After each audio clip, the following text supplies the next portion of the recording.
In the time before time, when the world was still a raw, unshaped void, there existed two primordial forces: Chaos, the formless expanse of potential, and Gaia, the earth, who embodied life and stability.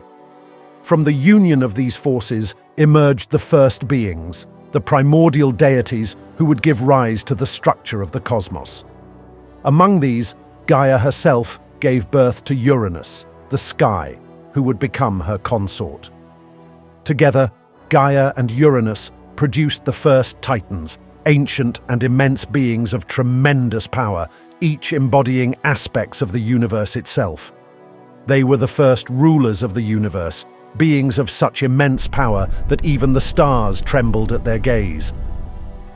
The Titans were the first rulers of the cosmos, led by the powerful Cronus, whose rise to power came through violence. Uranus, fearing his children's potential, cast the Titans into Tartarus in the depths of the earth. Desperate, Gaia plotted with her son Cronus to overthrow Uranus. Armed with a sickle made from the unbreakable adamantine, Cronus ambushed Uranus and castrated him, ending his reign. The severed parts of Uranus fell into the sea, and from the foam, Aphrodite was born, while from the blood that fell on Gaia, the Furies, giants, and other dark creatures emerged. With Uranus defeated, Cronus ascended to the throne of the cosmos, beginning the golden age of the Titans.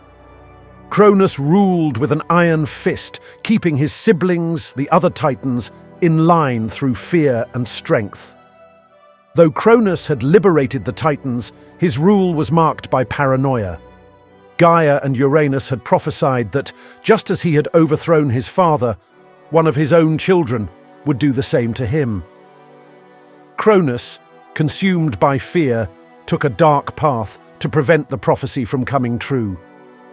Each time his wife Rhea gave birth, Cronus swallowed the child whole, imprisoning them within his own body. In this way, he consumed Hestia, Hera, Demeter, Poseidon, and Hades. Rhea watched in despair as one child after another was taken from her, swallowed whole by the tyrant she had once loved. But when she bore her youngest, Zeus, she could bear the pain no longer. With a heavy heart and trembling hands, she wrapped a stone in swaddling clothes and presented it to Cronus. The Titan, blinded by his paranoia, swallowed the stone without a second thought, believing he had once again thwarted fate. Meanwhile, Rhea spirited Zeus away to a hidden cave on the island of Crete, where he was raised in secret. Zeus grew strong and wise, nurtured by the nymphs and protected by the goat Amalthea, who fed him her nourishing milk, while the Curetes, armed warriors, clashed their shields to drown out the infant's cries. As Zeus grew, he became aware of his destiny. The knowledge of his true heritage burned within him, and the desire for justice grew. He knew he could not defeat Cronus alone, so he sought out allies. He first freed the Cyclopes and the Hecatoncheires, the hundred-handed giants, who had been imprisoned by Cronus in the depths of Tartarus. The Cyclopes, in gratitude, forged for Zeus the thunderbolts that would become his signature weapon. Armed with these, Zeus confronted Cronus, and with the help of the goddess Metis, they tricked Cronus into drinking a potion that forced him to vomit up Zeus's siblings, now fully grown. With his brothers and sisters at his side, Zeus declared war on Cronus and the other Titans. But the Titans would not be so easily overthrown.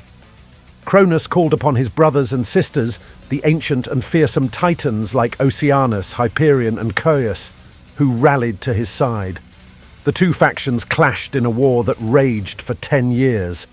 It was a battle of such cosmic scale that the earth quaked and the heavens shuddered under its fury. It shook the very foundations of the universe, a war that would come to be known as the Titanomachy. The battles were fierce and unrelenting. Hyperion, the fiery Titan, scorched the skies with his chariot, while Oceanus sent tidal waves crashing upon the land. Atlas, the mightiest of the Titans, fought with the strength of 100 warriors. He led the charge, his strength seemingly unbreakable. Yet the Olympians, though younger, fought with newfound ingenuity. The final battle took place on the plains of Thessaly.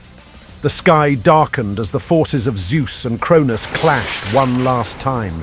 The ground was littered with the bodies of fallen titans and gods alike, and the air was thick with the smell of blood and smoke.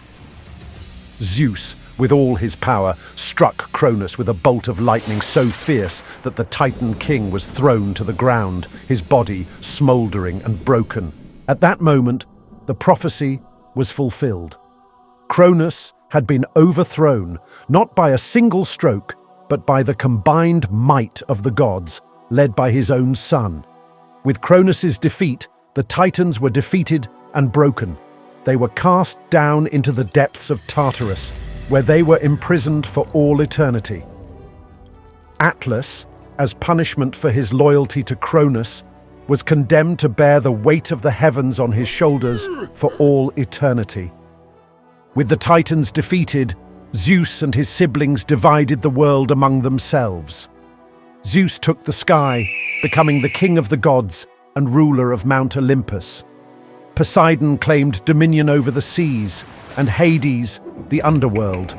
Together, they established a new order of gods, the Olympians, whose rule would shape the future of humanity and the cosmos.